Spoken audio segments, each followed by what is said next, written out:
Како да се стави крај на нарушување на јавниот ред и мир во општина Карпош? На оваа тема се зборуваше на работниот состанок помеѓу градоначалникот Јакимовски, секретарите на урбаните заедници и полицијата. Иако Карпош важи за една од најмирните општини, сепак за време на летниот период, жителите се соочуваат со проблеми, како викотници, брчање со мотори и возила во време кога треба да се спие, како и уништување на општинскиот имот, како што се детски игралишта и урбана опрема, која е направена од средства на граѓаните. Градоначалникот Јакимовски бара поголема одговорност од полицијата во наоѓање на овие групи и конечно да се стави крај на деликвенцијата во општина Карпош. Ние законите не ги воведуваме од вчера, законите се од секогаш, и ние ако не ги имаме детектирано кои ни се тие луѓе што ни создаваат, тие младинци што ни создаваат проблеми во изминатиот временски период, ние ништо не сме направиле, ако не ги знаеме кои се тие.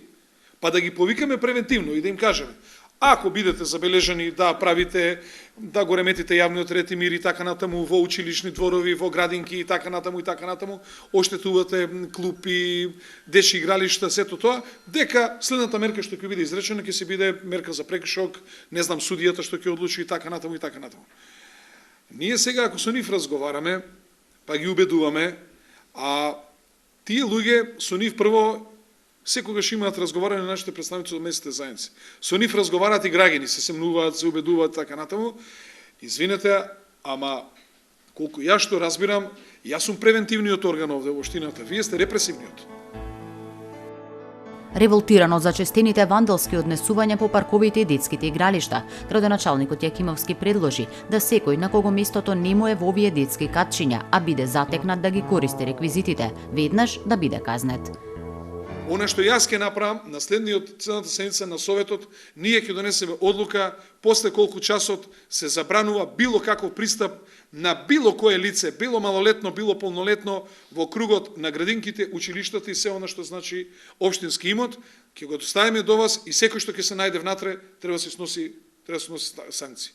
Јас она што го предлагам, сите оние тинеџери што од прилика се познати на полицијата, локалната самоуправа, местните заедници ги знаат, кои што навечер создаваат одредени проблеми, мислам дека треба да се повикаат, да се седне со нив во местна заедница, да им се укаже и да се знае дека ќе има репресивни мерки, да се известат и нивните родители и нема што со овој пардон да правиме тука. Командирот на полициската станица Карпош, Роберт Петрушевски, истакна дека тие прават се што можат за да се најдат сторителите на вандалските дела. Тој апелираше до секретарите на местните заедници да соработуваат со нив и да пријавуваат секогаш кога ќе забележат несоодветно однесување од било кој граѓанин. Тој го презентираше и новиот план за превенција. Ги поделив местата, прв сектор би бил Карпош 1, 2, Карпош 3, Алумина Тафталиџе 1, вториот дел ќе биде Карпош 4, Долно Нерези, Тафталиџе 2, Козле и третиот сектор ќе биде Влаја 1, 2, Злокуќани, Бардовци. Значи така ќе бидат поделени районите и така ќе постапуваме. Со заедничка соработка на полицијата и локалната самоуправа би требало конечно да се стави крај на вандалските однесувања во општина Карпош.